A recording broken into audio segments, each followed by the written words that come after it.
starting an abstract or drawing a circle. I use carbon paper a lot in my work. So I'm going to show you what I do to draw a circle, but a lot of folks, if you know about this, you can use a yardstick and a pin like this, okay, for your pivot, you know.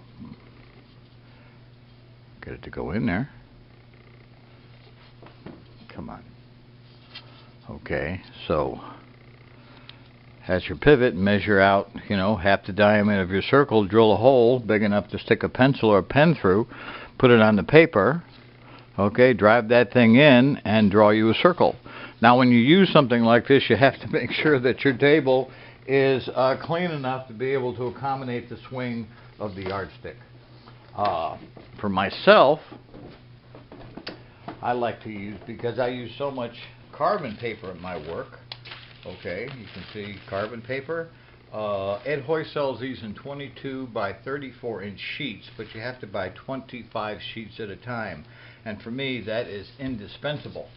For myself, when I am doing a circle, just for myself, I use carbon paper. This is a Shiver Shots. I can never get the pronunciation right. This is a circle cutter, okay? And it does more than cut circles. Now, for myself, because I'm doing a 20-inch circle, okay?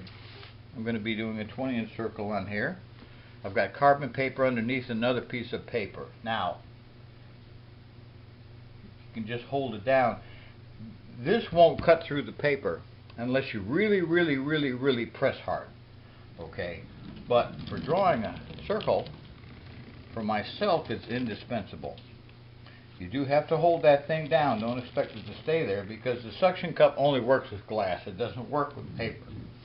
And I use brown paper a lot in my work because the fibers are longer, so it holds up to punishment, like cutting glass, a lot better than white paper.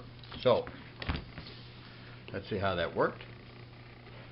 Okay, let me get my thumbtack puller, which is actually what's left of a lead knife that's been abused. So let's see, carbon paper, circle, there we go. See? Now, see, there's my circle. What's wrong with that? Really? What is wrong with that? I really can't find anything wrong with that myself. Okay, this is going to be the start of my abstract. This is going to be a Christmas present for somebody very special. Young lady that's taken a very dear friend of mine under her wing, under her wing, so to speak. All right, and I will use this paper later, but I use carbon paper a lot in my work. I'm making copies of patterns, you know, when I draw a pattern, okay, and then I have to make a copy of it. I don't take that pattern, run to a printer and have them run it off, because the brown paper doesn't show up too well, you know, in copying machines and all that. So I use the carbon paper, go over every line with a ballpoint pen, and that gives me a kind of a familiarity. Now, because I'm going to be starting an abstract, I'm going to show you this real quick. My philosophy for abstracts is that I don't draw them out first. This is all glass that a young lady had gifted to me over the years. She used to be a master glass painter at a place here in town that makes church windows.